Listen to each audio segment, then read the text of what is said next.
ఒకప్పుడు కోపిష్టి మహర్షిగా పేరుగాంచిన దుర్వాస మహర్షి దేశం మొత్తం తిరుగుతూ యాత్రలు చేస్తుండేవాడు. అతని కోపం ఎంత తీవ్రమో అందరికీ తెలుసు. చిన్న తప్పు జరిగినా శాపం తప్పదు. ఒకసారి దుర్యోధనుడు తన శత్రువులైన పాండవులను ఇబ్బందుల్లో పడేయాలని ఒక కుట్ర పన్నాడు. దుర్వాస మహర్షిని తన రాజప్రాసాదానికి ఆహ్వానించి ఎంతో భక్తితో సేవ చేశాడు. భోజనం, విశ్రాంతి అన్నింటినీ అద్భుతంగా ఏర్పాటు చేశాడు. దాంతో మహర్షి సంతోషించి ఏదైనా వరం కోరుకో అని అన్నాడు. అప్పుడు దుర్యోధనుడు తన అసలు కుట్రను బయటపెట్టాడు. మహర్షి, మీరు మీ శిష్యులతో కలిసి పాండవుల దగ్గరకు వెళ్లి భోజనం అడగండి, కాని వారు భోజనం ముగించిన తర్వాత వెళ్ళండి అని చెప్పాడు.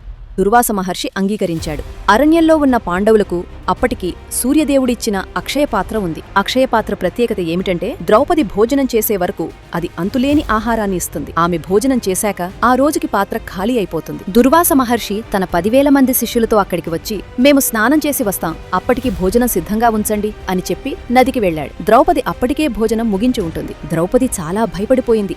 ఇప్పుడు భోజనం పెట్టలేకపోతే మహర్షి కోపంతో శపిస్తాడు అని ఆమె ఆలోచించింది. ఆమెకు ఒక్కటే దారి కనిపించింది. ఆమె భక్తితో శ్రీకృష్ణును ప్రార్థించింది. శ్రీకృష్ణుడు వెంటనే అక్కడికి వచ్చారు.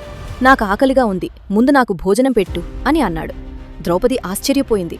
పాత్రలో అన్నం లేదు స్వామీ అని చెప్పింది. కృష్ణుడు పాత్రను చూసి అందులో ఉన్న చిన్న అన్నం గింజను తీసుకుని తిన్నాడు. అది సాధారణ గింజ కాదు, ద్రౌపది భక్తి విశ్వాసం కలిసిన దివ్యశక్తి.